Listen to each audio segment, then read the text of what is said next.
कोई भी चीज जो आपको आती है उसे कहीं ना कहीं एक्सप्रेस करना बहुत ज्यादा जरूरी है।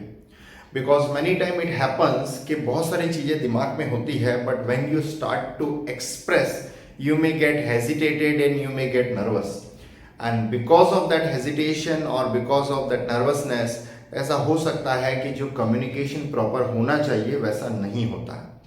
So somewhere it is very much necessary that you start working on your communication skills। और कम्युनिकेशन स्किल्स को अगर वास्तव में बहुत अच्छा बनाना है एक इंटरेस्टिंग वे में, एक प्रैक्टिकल वे में, then I always recommend that you should take the help of stories. आप स्टोरीज की मदद लीजिए, क्योंकि जैसे ही आप कोई स्टोरी पढ़ते हैं और सीखते हैं और वो स्टोरी किसी को आप कहीं ना कहीं बताते हैं अपनी ओन लैंग्वेज में, इधर you speak in your native language, Hindi or English, in whatever language you are expressing that story without reading, because reading a story will only develop your reading skill, but when you are expressing that particular story to somebody without reading, so definitely that practice will help you to improve your communication skill। Therefore I make many videos especially of the story कि आपको एक बहुत अच्छा message मिले, आप अपने communication skill पर काम कर पाएं, और साथ में कुछ मैं इंटरेस्टिंग और बहुत ही अच्छा आपको यहाँ मैसेज भी दे दूंगा, क्योंकि ये जो मैसेज है वो आपकी लाइफ में काफ़ी यूजफुल रहेगा। आज की स्टोरी इसी प्रकार से है, बहुत ही बेहतरीन स्टोरी है, बहुत ही इंटरेस्टिंग स्टोरी है, जो कि आप एंड तक देखेंगे तो वो पूरा मैसेज आपको मिल पाएगा। Story is about mainly behaviour modification, कि एक व्यक्ति का बिहेवियर किस प्रकार से बनता है, and this story is about 5 monkeys। so चलिए स्टोरी शुरुआत करते हैं। स्टोरी इस प्रकार से, एक बार साइंटिस्ट ने एक एक्सपेरिमेंट किया और उस एक्सपेरिमेंट के अंदर उन्होंने 5 मंकीज को एक बहुत बड़े केज में बंद कर दिया, और उसी केज के अंदर उन्होंने एक सीढ़ी लगाई और उस सीढ़ी के ऊपर उन्होंने कुछ केले के गुच्छे बांध दिए। Now as it is expected कि जैसे ही बंदरों ने केले देखे तो उनमें से एक बंदर जो है तुरंत सीढ़ी के ऊपर चढ़ा, और चढ़ने के बाद उसने केले की तरफ जैसे ही हाथ बढ़ाया तो ऊपर से पानी की एक बहुत तेज धार उसके ऊपर आई और उसे वहां से भागना पड़ा। और ये एक्सपेरिमेंट यही नहीं रुका। इस एक्सपेरिमेंट के बाद मतलब बाकी जो बंदर सीढ़ी पे नहीं चढ़े थे उन बंदरों के ऊपर भी पानी की तेज धार आई और उनको भिगो दिया गया। बंदर सहम गए। इसके बाद उनमें से एक दूसरा बंदर सीढ़ी के ऊपर चढ़ा, केले देखकर उसे रहा नहीं गया, और साइंटिस्ट ने फिर उसी बंदर के ऊपर जैसे ही उसके हाथ केले की तरफ पहुंचे तुरंत तेज पानी की धार उसके ऊपर आई और उसको पूरा पानी से भिगो दिया। फिर से बाकी के जो 4 बंदर जो सीढ़ी पर चढ़े नहीं थे केले खाने के लिए, उनके ऊपर भी पानी की तेज धार आई और उनको भी जोरदार भिगो दिया गया।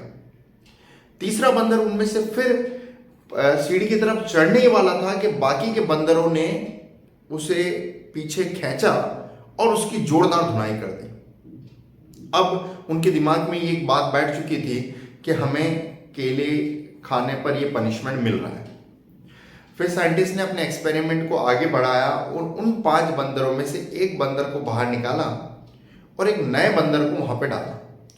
अब इस नए बंदर को वहां के रूल्स रेगुलेशन के बारे में कुछ भी पता नहीं था, इसीलिए जैसे ही उसने केले देखे वो तुरंत सीढ़ी पे चढ़ा, और चढ़ने के बाद जैसे ही केले की तरफ हाथ बढ़ाने ही वाला था, इस बार पानी की तेज धार नहीं आई। सारे बंदरों ने उसे सीढ़ी पे चढ़ने से पहले ही रोका, पीछे खींचा और जोरदार उसकी पिटाई कर दी। इस बंदर को समझ नहीं आया कि मेरी पिटाई क्यों की गई है, लेकिन उसके दिमाग में ये बात बैठ गई कि ये जो केले हैं वो सिर्फ देखने के लिए हैं, खाने के लिए नहीं है।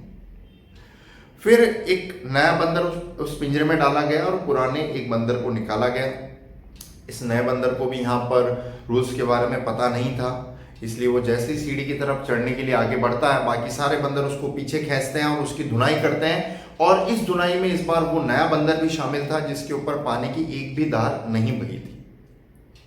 धीरे धीरे इस प्रकार से जैसे ही एक्सपेरिमेंट आगे बढ़ता गया, at the end what happened कि सारे जो बंदर है वो नए थे जिनके ऊपर पानी की धार एक बार भी नहीं डाली गई थी, और पुराने बंदरों को निकाल दिया गया। लेकिन जैसे ही कोई बंदर सीढ़ी की तरफ चढ़ता, वो सारे जो बंदर है वो उसको धुनाई करते, उसकी पिटाई करते और उसको केले खाने नहीं देते। इन सभी बंदरों के दिमाग में एक बात बैठ चुकी थी कि केले जो है वो सिर्फ देखने के लिए, खाने के लिए नहीं है। लेकिन इन बंदरों पर कभी भी पानी की तेज धार नहीं बहाई गई, उनको कोई भी पनिशमेंट नहीं दिया गया। But their behaviour had been framed in that way कि हमें केले खाने नहीं है, हमें सिर्फ उनको देखना है। फ्रेंड्स, हमारी सोसाइटी में भी कई बार ऐसा ही होता है कि लाइफ में जब भी कोई व्यक्ति नया काम करने की सोचता है तो उसे सोसाइटी वाले लोग रोक देते हैं।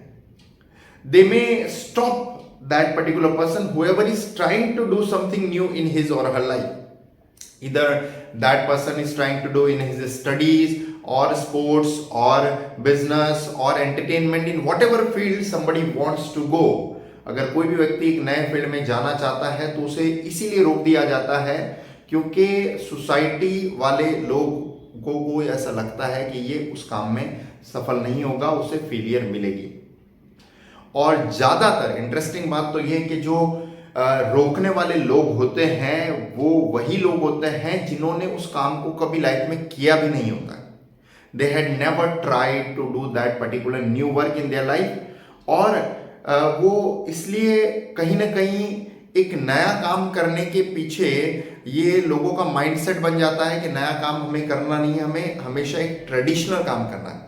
We need to do the same work which has been going on from so many years. जैसे इस बंदरों के एक्सपेरिमेंट में आपने देखा कि हर एक बंदर जो है सेम बिहेवियर पैटर्न फॉलो कर रहा था जैसा कि पुराने बंदर कर रहे थे, और धीरे धीरे उनका एक बिहेवियर बन गया। तो सोसाइटी में भी कई बार एक बिहेवियर फ्रेम हो जाता है और शायद उस बिहेवियर को तोड़कर कोई नया करने की अगर कोशिश भी करता है तो जैसे बाकी के बंदरों ने नए बंदर की धुनाई की तो शायद उन्हें अलग अलग स्कोल्डिंग से, उन्हें डांट कर, उन्हें बहुत डर दिखाकर वो नया काम करने से रोक दिया जाता है।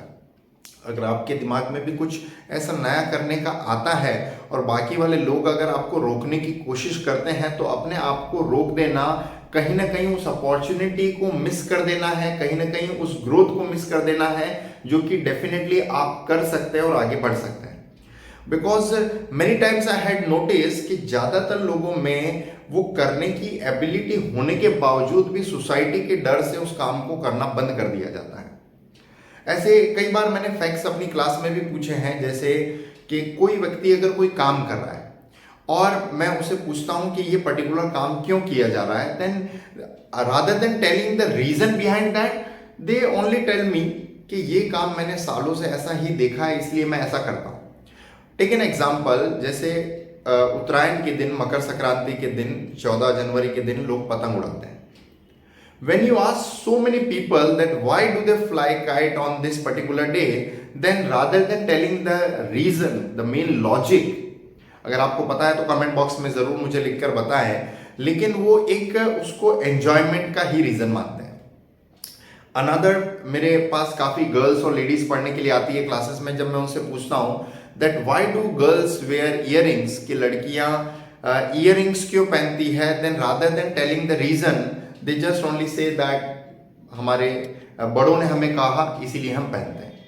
So what happens, this particular trend keeps on going and nobody tries to break them, and rather than breaking, somewhere trying to know the logic behind that, that is very much necessary. Means अगर कोई चीज का आपको logic पता है और फिर definitely आप कर रहे हैं तो कहीं ना कहीं आपने अपनी ब्रेन कैपेसिटी को यूज किया है, अपनी इंटेलेक्ट को, अपनी बुद्धि को यूज किया है। लेकिन अगर आप लॉजिक जाने बगैर उसको ब्लाइंडली फॉलो करते हुए आगे बढ़ रहे हैं तो it had somewhere made your behaviour, it had made somewhere your nature that I will be doing like this because previous people had also done like this, and I do not have that much curiosity to know the logic, because अगर मैं logic जानने की कोशिश करूंगा तो हो सकता है मुझे पनिशमेंट मिले, मुझे स्कोल्डिंग मिले, मुझे कहीं ना कहीं वो एक नेगेटिव फेज भुगतना पड़े, इसीलिए आप वो नहीं कर रहे। आई बिलीव मैं इस कहानी के माध्यम से एक अच्छा मैसेज आपको दे पाया होगा। अगर कहानी अच्छी लगी है तो फैमिली मेंबर्स और फ्रेंड्स को जरूर शेयर करें, और चैनल पर नए हैं तो सब्सक्राइब करें ताकि ऐसी और भी यूजफुल वीडियोस देख पाए। Ultimately thanks for watching.